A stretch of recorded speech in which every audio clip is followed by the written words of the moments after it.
வணக்கம். எம்எம்டிபிடி real estate சேனலுக்கு உங்களை வரவேற்கிறேன். நாம் பார்க்க வந்துருக்க ப்ராப்பர்ட்டி பார்த்திங்கன்னா, இது 2 ஆக்சஸ் சொல்லலாம். நான் ஒன்று வந்து பார்த்திங்கன்னா மண்டிவாக்கம் டு படப்பை ரூபி பில்டிங் ஆப்போசிட்டில் உள்ளே வரலாம். பிஎல்பி ஆனந்த நிலையம்னு சொல்லிட்டு ஒரு லேஅவுட்டு, ஒரு பெரிய லேஅவுட் ஒன்று போட்டிருந்தாங்க. இதில் வந்து பார்த்திங்கன்னா நமக்கு சவுத் ஃபேஸிங்கில் 26க்கு 49 1285 ஸ்கொயர் ஃபீட் கிட்ட வரும். ஒரு 30 ஃபீட் ரோடு சவுத் ஃபேஸிங்.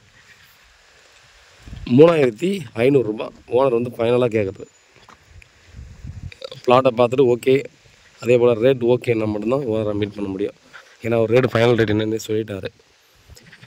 இங்கேருந்து ஒரு 75 மீட்டர் போனோம்னா 50 ஃபீட் ரோடு வருது. ஸ்ட்ரைட்டாக லெஃப்ட் எடுத்தால் மணிமங்கலம் ரோடு போயிடலாம். 1 கிலோமீட்டர் போகணும். ரைட் எடுத்தால் ஒரு கிலோமீட்டர் 1.25 கிலோமீட்டரில் மண்டிவாக்கம் நம்ம படப்பை ரூபி இருக்குது இல்லையா, ரூபி லேண்ட்மார்க், அங்கே போயிடலாம். ஸோ ஸ்பீடாக டெவலப் ஆகிற இடம். இம்மீடியட்டாக நீங்கள் வந்து வாங்கிட்டு வீடு கட்டி குடியேறணும், ஈஸியாக குடியேறிக்கலாம். இதுக்கு பக்கத்தில் பார்த்திங்க அப்படின்னா உங்களுக்கு தெரியும், கொடை போட்டிருப்பாங்க. 4500 ரூபா சொல்லி 4200 ரூபாய்க்கு விற்றுட்ருக்காங்க. சரிங்களா? இதை தாண்டி ஆக்சுவலாக இது வந்து பார்த்திங்கன்னா இந்த லேஅவுட்டில், இந்த ஸ்ட்ரீட்டில் ஒரு 30 ஃபீட் ரோடு இது. இந்த ஸ்ட்ரீட்டில் லாஸ்ட்டு பிளாட்டுக்கு பக்கத்து பிளாட் வரும். ஸோ உடனே நீங்கள் யோசிக்க வேணாம், நீங்கள் வந்து ஐயோ டெட் எண்ட் வந்துருமான்னு யோசிக்க வேணாம். இப்போ தான் பார்த்திங்கன்னா அது வந்து நமக்கு இந்த லேஅவுட்டை கம்பேர் பண்ணும்போது டெட் எண்டுக்கு பக்கத்து பிளாட்டாக காட்டும். ஃப்யூச்சரில் நீங்கள் ஜஸ்ட்டு யோசிச்சு பாருங்கள். இந்த பக்கத்தில் நம்ம காட்டுறோம் பார்த்திங்கன்னா ஒரு ஏக்கர் கொஞ்சம் அதிகமாக இருக்கும். இது ஃபுல்லாக பார்த்தோன்னா லேஅவுட்டு தான் போட போகிறாங்க. ட்ரை லேண்டு தான், லேஅவுட்டு தான் போட போகிறாங்க. அப்போ லேஅவுட் இது போடும்போது இந்த பிளாட்டுக்கு வர்றதுக்கு மெயின் ரோடு இது தான். இந்த ஃப்ரண்டேஜை தான் ரோடை யூஸ் பண்ண முடியும். வேறு எங்கேயும் இதுக்கு பார்த்திங்கன்னா இந்த உள்ள மெயின் ரோட்லேருந்து உள்ளே வர்றதுக்கு சான்ஸ் இல்லை. பக்கத்தில் இருக்கிற அந்த லேஅவுட்டும் கேட்டட் கம்யூனிட்டியாக போட்டாங்க.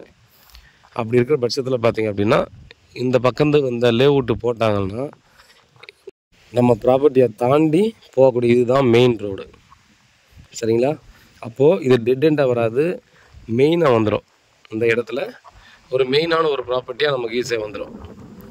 அதனால் பாருங்கள், ஃப்யூச்சரை மைண்டில் வச்சு நீங்கள் ப்ராப்பர்ட்டி வாங்க. நம்ம எல்லா நண்பர்களையும் நான் சொல்கிறது வந்து இதுதான். ஒரு ப்ராப்பர்ட்டி வாங்கும்போது இப்போ இருக்கிறத மட்டும் பார்க்காதீங்க. இன்னொரு 5 வருஷம் கழித்து எப்படி இருக்கும், ஸோ இன்னும் 2 வருஷம் கழித்து எப்படி இருக்கும் அப்படின்றத மைண்டில் வச்சு அந்த ப்ராப்பர்ட்டியை பர்ச்சேஸ் பண்ணுங்கள். ஏன்னா நீங்கள் வாங்குறவங்க எல்லோரும் பார்த்திங்க அப்படின்னா நமக்கு அந்த ஃப்யூச்சருக்காக தான் நிறைய பேர் வந்து நமக்கான சொத்தை வாங்கிட்டுருக்கோம். நம்ம ஃப்யூச்சருக்காக வாங்கும்போது நம்ம திங்க் பண்ணுறது எல்லாமும் பார்த்திங்கன்னா ஃப்யூச்சரை பேஸ் பண்ணி தான் நம்ம வந்து பார்க்க வேண்டியதாக இருக்குது. பட் இப்போது வந்து பார்த்தீங்கன்னா இப்போவும் இது நல்லா டெவலப்டு ஏரியா தான்.